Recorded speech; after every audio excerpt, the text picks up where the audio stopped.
大家好，歡迎大家嚟到錄音快活咕碌。如果你第一次嚟到我嘅頻道，記得點讚、訂閱、開埋鈴鐺個通知，同埋幫手分享條片，唔該晒。錄音快活咕碌，我哋招收谷友啦，詳情可以去到說明欄入邊嘅連結，撳入去睇下啦。大家好啊，全新嘅會員版心水大餅拼嚟啦。咁我哋今季呢就會玩呢個估練馬師王嘅第二啊。咁一樣啦，估得最快嘅係攞3分啦，第二嘅就2分，第三嘅就1分。咁呢，開跑之前2個鐘呢，我就會將呢個表格呢就掉上呢個會員群組嘅。咁截止呢就會係喺尾二，即係練馬師王截止嘅時間啦。咁贏咗嘅話呢，就有機會免呢個1個月嘅會費嘅。第二名呢，就可以免半個月。除咗咁樣可以得分之外呢，每一次嘅賽事呢，仲會俾一場波大家估嘅。估中波膽嘅話呢，會額外再加多3分。呢一個呢，鬥快嘅只係得1個名額嘅啫噃。先嚟睇翻會員版心水大比拼先。11月23號嘅練馬師王第二呢係呂健威，咁啊冇人估中嘅。咁啊去到夜晚咯，我哋就估呢個阿仙奴對熱刺嘅英超賽事啦。咁啊阿仙奴係贏4-1，咁啊一樣冇人估中嘅。咁啊截到啱啱星期日嘅賽事呢，因為 Benny 同 Andy 都係6分，暫時同分嘅。咁啊剩翻2次賽事啦，咁啊睇下邊個可以贏到。大家好啊！尾場左擊手係咩嚟嘅呢？其實呢，佢就係上一季重點場次推介守尾門嘅進化版。因為喺尾場咁關鍵嘅時刻，要逆風翻盤，贏唔贏到都係睇最後一擊嘅。咁當然我唔會亂咁推俾大家啦，我會逐隻分析，包括埋馬匹狀態啊、場地嘅變化、部署啦、數據啦，全部都會講晒俾大家聽嘅。講白一啲，嚟到尾場，梗係搏唔好輸晒，甚至乎可以反敗為勝啦。所以如果你中意尾場搏殺嘅，就一定要嚟睇尾場左擊手啦。大家好啊，嚟到尾場左擊手。大家好啊，嚟到今次嘅尾場左擊手。咁咧上一次居然係即係好多隻馬同一時間衝過終點啊！咁啊睇嚟近期啲尾場呢，可能馬都開始跑到入狀態，所以就即係可能狀態上啊、跑法上啊，甚至能力上可能都差唔多。到現場嘅時候啦，可能就好睇騎師手風順唔順啊，甚至乎檔位啊，或者呢個馬騎師到時嘅走位嚟到最後分到勝負嘅。咁講翻今次先，今次星期3嘅賽事呢，就係11月26號啊。咁啊跑呢個獅跑道。尾場呢3班1200嚟嘅，咁啊睇到呢一組啦，咁啊有一隻初出馬啦，同埋見到有一個交叉同交叉嘅，咁我哋逐隻講下啦喎。咁啊1號嘉樂龍區啦，咁啊上一次呢，田泰安就贏咗馬嘅喺內欄捐上嚟，咁但係呢，當日呢，田泰安就因為用鞭就係騎呢隻馬俾呢個馬會罰咗佢2日停賽啊！咁當時佢鞭咗12鞭啊。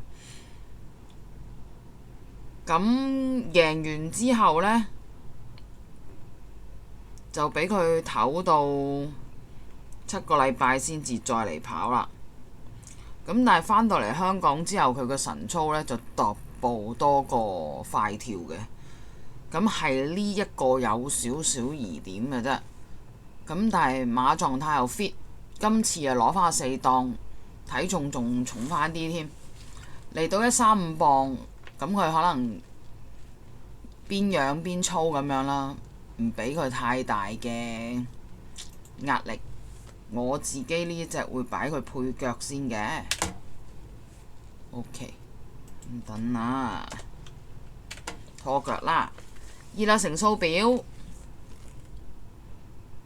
咁呢隻呢，上一場第一次轉過嚟跑谷草呢，咁啊攞住個2檔跟前，咁啊爭少少就輸俾勇敢巨星嘅輸1又4分3個馬位，跑咗個第4嘅，咁啊算係嚟得幾快嘅。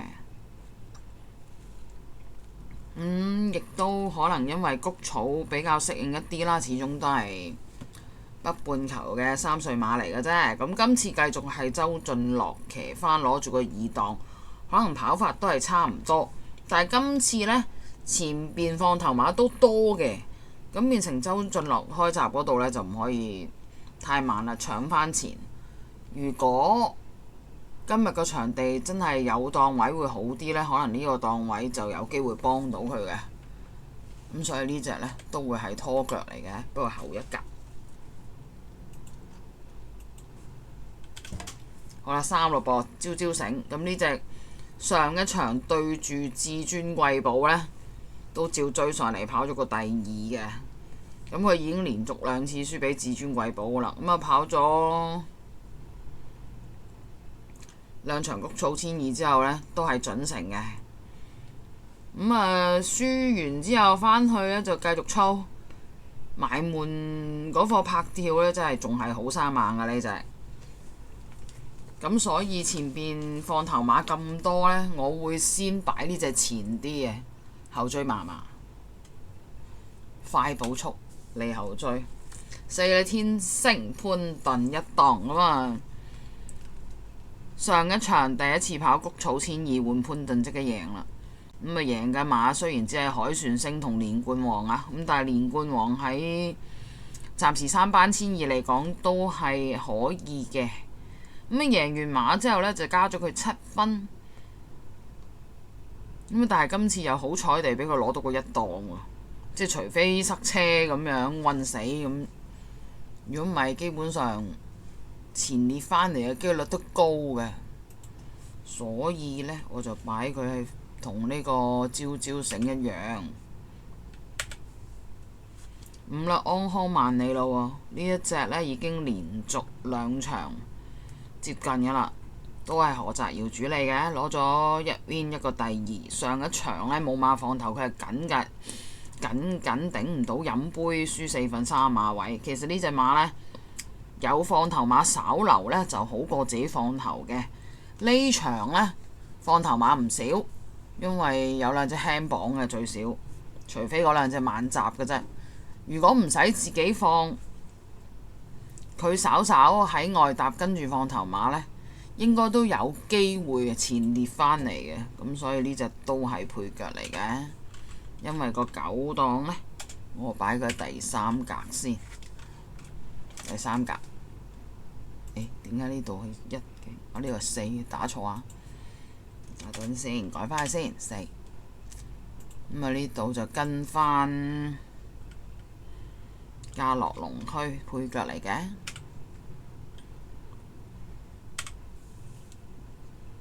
6呢，輕功猛男啦，呢隻呢，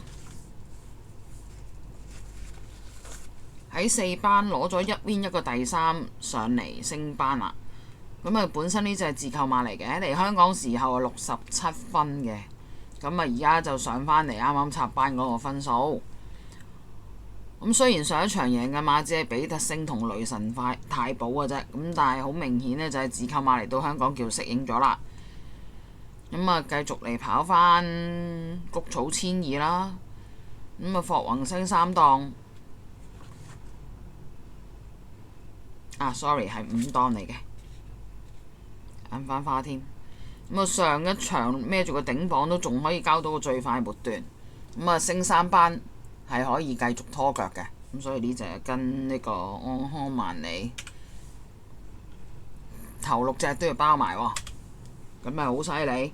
好啦，話仍然威風呢一隻呢，上場呢就同呢個至尊貴寶同招招醒一齊衝嘅，咁啊結果至尊貴寶贏啦，招招醒第二，佢啊第3。咁啊今次繼續係班德麗騎翻啦3檔。但狀態上呢，佢就冇呢個輕功馬南啊、天星嗰啲咁 fit 嘅，所以呢一隻呢都係第3格先。又打錯添 ，OK。巴建義勇為啊，呢一隻呢就今季跑咗一場嘅啫，就跑一場田草1200，輸俾線路滿貫嘅。咁本身馬呢都仲係未係好乖嘅，因為第一場落地連提鐵都上唔到啊，結果要退出嘅。咁啊，今次轉過嚟谷草試下啦，就除咗個眼罩。咁谷閘佢有試過嘅，轉彎都可以。但係仲係未係好乖嘅馬，過到嚟谷草咁多人聲，會唔會喺沙圈就已經好煩躁呢？咁所以就暫時擺低佢先。有啦，燭光晚餐啦，咁啊今季跑咗2場谷草1000嘅，咁但係擺到前邊走，然後就好快轉弱，咁可能暫時狀態未推到上去。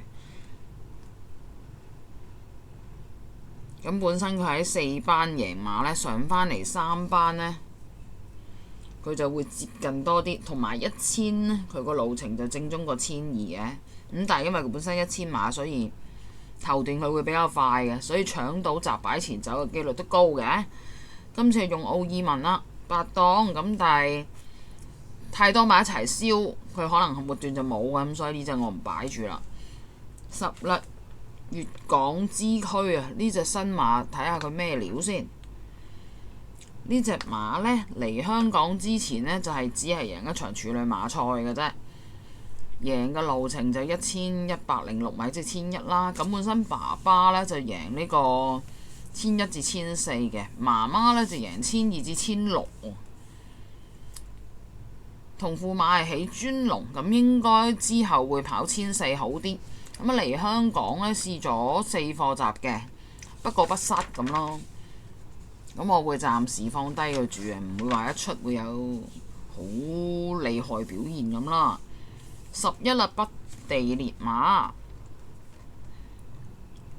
呢一隻呢，呢個路程2 win 嘅，不過4班啊，上咗嚟3班之後呢，都係稍近嘅啫。咁啊，埋門試嗰課從化集呢，我嫌佢比較吃力咗啲。咁本身佢係放頭馬，攞住10檔呢，好大機會中逆禮就會騎再放嘅，睇下騎唔騎到啦。因為孭住個119磅嘅啫。咁但係做步速嘅機率會高啲啊。12啦，幸運星球其實都一樣嘅，不過佢喺3班呢，擺前走都試過頂到啊。如果當日都係利放嘅話，咁啊今季呢，其中一場就係咁啦，輸俾安康萬里，輸1個馬位跑係3。咁啊但係上一場用阿妹呢，擺到前邊走，但係可能即係轉弱啊。咁啊結果輸7，有4分3嘅馬位俾勇敢巨星嘅。咁今次換翻潘明輝，但係今次放頭馬咁多，佢仲要12檔呢，賣唔賣到嚟放頭呢都係問號。雖然 fit 呢就好 fit 嘅呢隻，我會相信佢係4重彩腳嚟嘅。又打錯添。好啦，今日試下一氣呵成啊！我就唔剪㗎啦呢一段。咁啊咁樣揀完之後呢，發現原來全部都係細 number，係得隻幸運星球係入到我眼，係可以擺配腳嘅啫。咁點揀呢？到最後呢一紮馬呢，如果前邊真係放頭馬快嘅話，跟前守好位嘅馬呢，就好大機會，可能嗰1兩隻、2、3隻就得㗎啦。如果係咁嘅話，我會先要咗招招繩先，一啲巴道人馬甲當啊3號。咁啊要完招招繩之後呢，咁啊要翻有當嘅天星啦，除非潘頓唔返工啊。即係所以我成日都話唔係唔要潘頓，但係配腳咯。咁3、4之後咁點呢？其實上一場交流廊區贏嗰場馬呢，會唔會因為田泰安嗰個連環鞭，所以先咁樣贏嘅呢？不過亦都可能今次養翻起個體重，咩重磅都得。但係我自己呢，會先擺佢喺在後一啲嘅。我會先要咗1、5、6、7入邊嘅安康萬里。然後要呢個仍然威風，跟住先至再要翻升翻上嚟3班嘅輕功猛男。咁啊，剩翻嗰啲先就係4重彩腳啦，即係剩翻啲乜呢？1，然後就2，同埋12咁樣樣。我自己係3膽拖後邊嗰隻啦。睇下到時先再決定到底買唔買條4重彩啊！因為今期嘅4連環4重彩嗰個多寶係咗第1場啊，咁所以就歡迎大家去睇我另外一條片啊，5班解碼，因為我就係拆咗第1場俾大家參考下。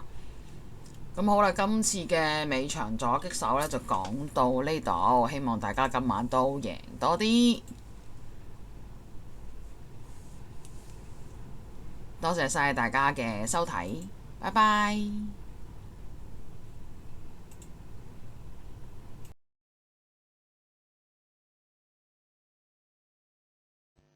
最後多謝大家嘅收睇，歡迎留言問馬仔，我哋下集再見。